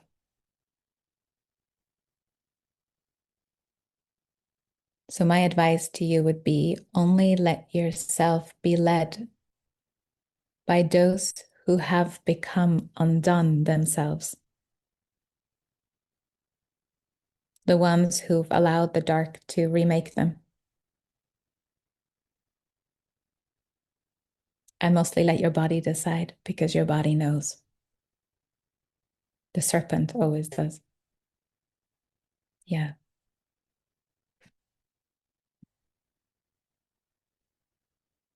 Yeah. And maybe just to finish as well, I think if you're really seeking body work of the intimate kind, this is really just a 1-to-1 or 1-to-2 experience, like even 2 practitioners to 1 client. It's beautiful to be held by 2 women. So yeah, just tune in to your root, and I think you already know when you do that, of like what would be serving to you and your body, what would feels good. Yeah, let me know how that sits and how that lands. And I know we're at 8 o'clock. Can I do one thing to close, or do we need to finish? Tell me. I have like a little closing thing I wanted to share. I have time, Yeah. so I will sit with you. It's So it's short. It's not too long. I mean, like 5 minutes or something, maybe. yeah, so you're welcome. All stayed or up to you. It will be recorded. So yeah, both ways. Thank you, Susanna. I just want to check in. Do you feel satisfied, or is there anything in particular that you did want to know about this Kundalini activation? I mean, maybe to be more like clear, I think maybe it's good to add this on. I think it's quite a Western egoic approach to think that we want something, we can go somewhere, we can just demand it to appear. So I think there's some distortion in that.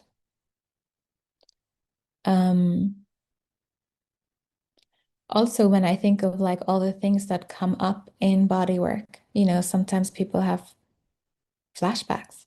Flashbacks are moments where you actually are back in your experience.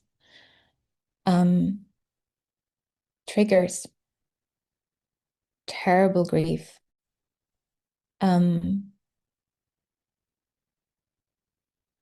I could never imagine tending to a room full of people because I know people would go uncared for. So that's one thing that doesn't resonate with me is the amount of people.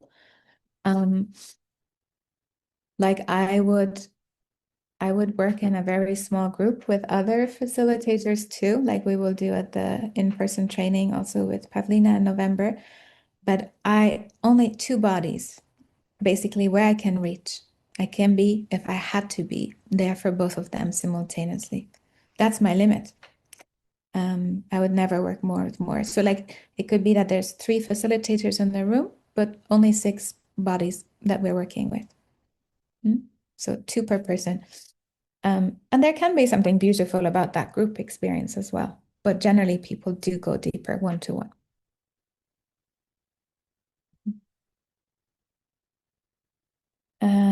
Is it that possible that this is happening naturally during life? This dark attracts. I'm sorry, I need more context again. I feel to answer better. That you are attracted to the dark, or that the dark is attracted to you?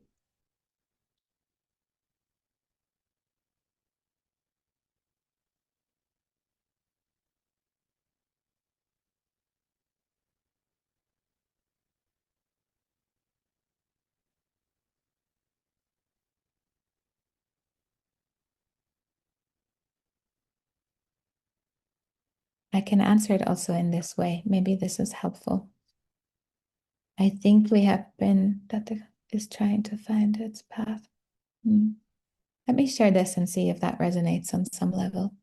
I think we've been really conditioned to be afraid and to think that something is out to get us or can get us. I see this a lot when we speak of like entities and yeah, in spiritual spaces, we're often afraid that something will get to us, will enter us and inhabit us, And I'm trying to summarize something that I just wrote 50 pages for Pavlina in the training. So it's really just one little sense of it. But I think it's a good reminder that I don't think anything is really evil. That doesn't mean some things are not in need, but ultimately everything just wants to find stillness, peacefulness, resolution, integration, coherence. And I think that with this fear, this thinking that we're so open to something negative inhabiting us really doesn't serve. And even if we think of the biointelligence of like a cell, you know, it's permeable. It allows in what is destined for it, and it tries to out what is not for it. So there will be, maybe in short, there will be lots of relationships with darkness, and all of them will ask you to embrace it and be comfortable with it again. We could also substitute the darkness for an intense emotion.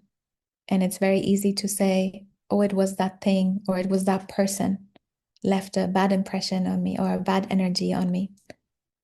But maybe it's just an intense emotion that we don't really want to own yet, that actually belongs to us, you know? So this comes up a lot in our Kundalini journeys, right? We want to like, maybe, I don't know if you, I'm sure you say this in the Czech Republic too, but one of the sentences I hear the most is like, it doesn't belong to me. Yeah, in healing circles, it doesn't belong to me. We're very sure that this doesn't belong to us. But if it belongs in your lineage, maybe it also belongs to you. You are your lineage, right?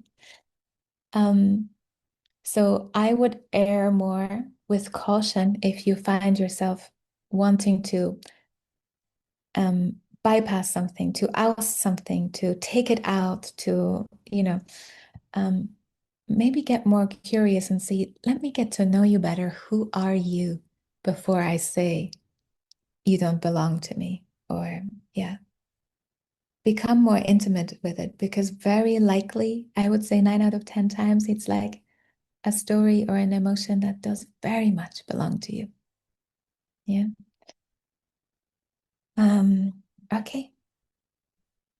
So maybe for this last part, I can ask you to close your eyes again to soak in some words. Um,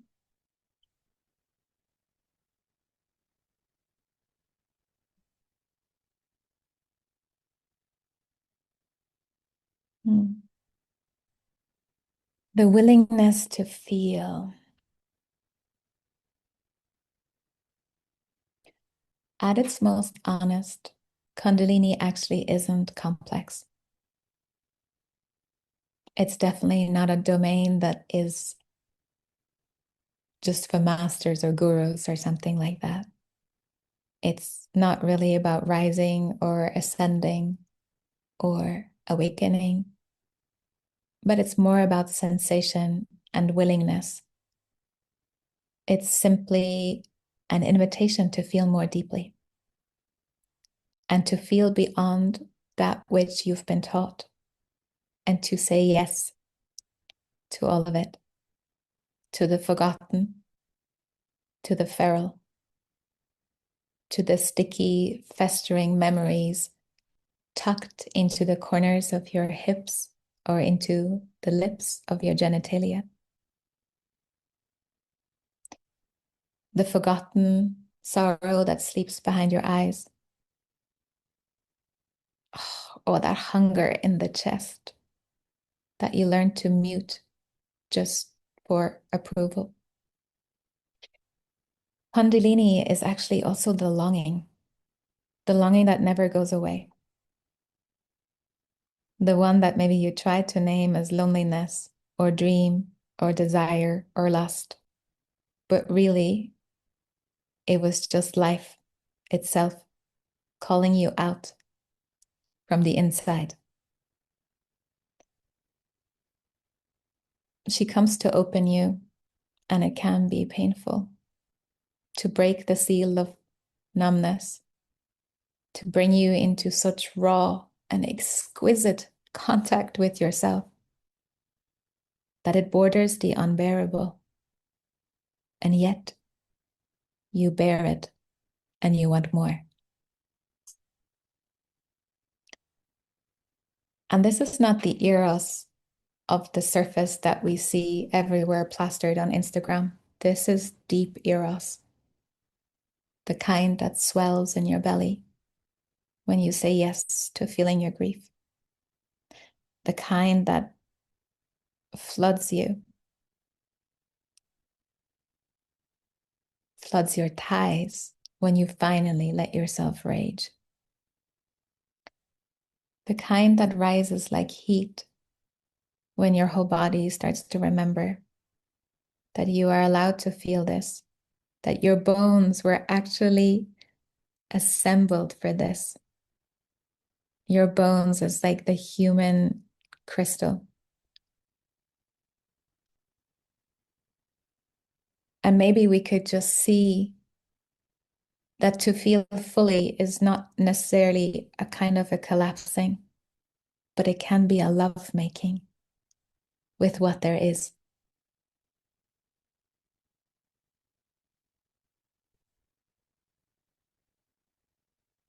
So when you go home or go to your beds tonight, be reminded that Kundalini lives in the folds of your belly, in your sea of blood, in your breath. But she is the part of you that maybe always says more. Let me feel more. Even the hard parts.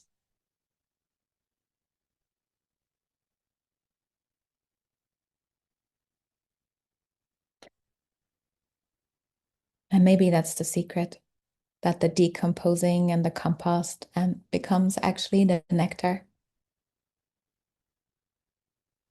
The pain, maybe when met with the willingness, becomes the honey.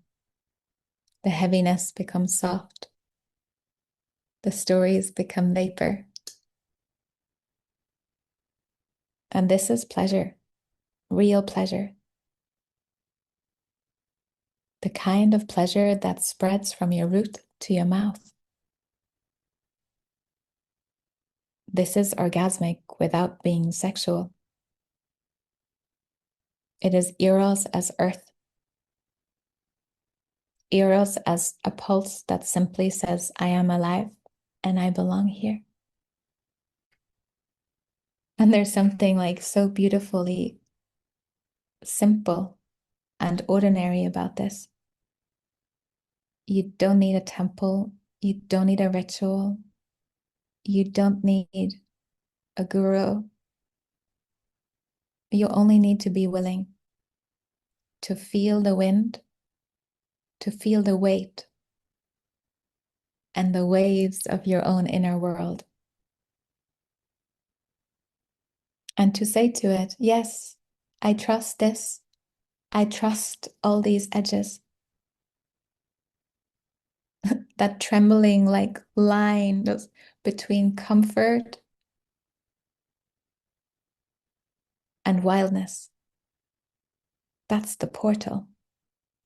That is where the extraordinary awaits you.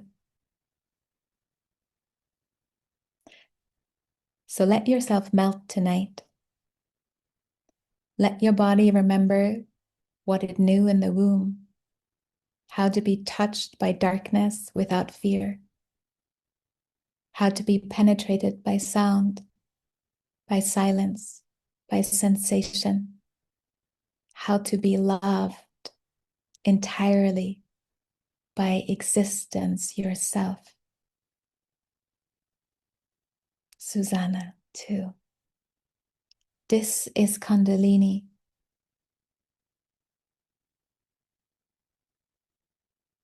To feel, to soften, to fall madly, wetly, truthfully in love with life again.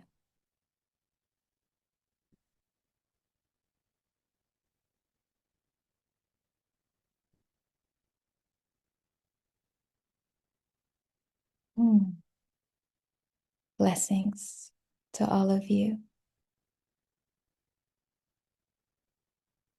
Thank you for being here with me, being patient with me, delving into the spirit of our mythopoetic bodies. And thank you for your bravery, because by being here, I know that you're already on this journey of desiring to feel more, to feel deeper and wider, and that in today's world is a very brave thing to do. Mm. Pavlina?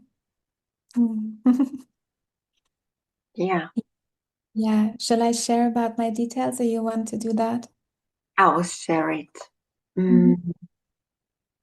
As we didn't have a time for practice, so Narah prepare something for you. So I will send a link now where you can log in and receive something juicy. Yeah, actually, I could send, because I know we spoke about the navel tending. So really the invitation for tonight is be with your navel. Be with like the center of where you received life coming into you, where you first received kundalini energy moving you into motion. And just to explore with your hands the navel area. And I can send you a little guidance. If you sign up like right now, you'll have it in a few minutes. I can do it after the call, and you can even use it as a bit of guidance for your practice tonight. Reclaim your relationship with your navel. And with water. Those are two foundations. You asked me earlier, someone, was it Petra, someone, of like how to nourish this journey. Connection with navel and water are two really good foundational steps. Yeah. And do you want to share with people too about May? Or are you going to do that in the email? Yeah. Firstly, what I feel, I will share everything about you, Mara, in email. But I would like to as well invite because I felt a calling to bring or ask Narah to come to Czech Republic and have a sessions in person. And we spoke about 10 women, 10 persons. So if this resonates with you, blended with you, you are more than welcome. I will send everything in details in an email, so you will have all the information to feed you. And should I send something else, Nora? No, I was just gonna say, I mean, if you want me there, if I could serve any of you, it would be an honor to hold you and to journey with you. Yeah, so just I'm here. Reach out if you have more questions about the body work or anything. Um, I'm very responsive on Instagram. You can just send me a message. I'll come back to you. Yeah. Even if you are as well interested in meta DNA training, maybe you would like to share the experience, my experience, maybe. I'm also happy to share, and so you can reach me as well and ask, or straight away to Narah. But as a trainer, if you would like to know my experience. I love that. That's super kind of you. Yeah. Yeah, thank you so much for everything, for having me here. And yeah, sea, salty, Irish, and beside the ocean. Ocean blessings to you all. Yeah, I would like to as well really thank you, Narah, for the deep, deep, deep, deep where I am now, my heart, and to really make a time and bring this revolutionary the way, or to remembrance what we are. Yeah, I love the way you put that, because I feel like there's something revolutionary in being ordinary and humble and slow, and yeah. Yeah, and it's not easy part. Ugh. Yeah, exactly. Mm, Yeah, yeah. yeah, and I want to thank all here women. And if you love to show your face, that would be very nice. If you want to say unmute, you can say in Czech, ciao, whatever you feel. That would be as Ahoj. Hi. Mm, yeah. Beautiful. You. Thank you for really staying with me and being patient. I think sometimes it's not easy, but yeah, thank you.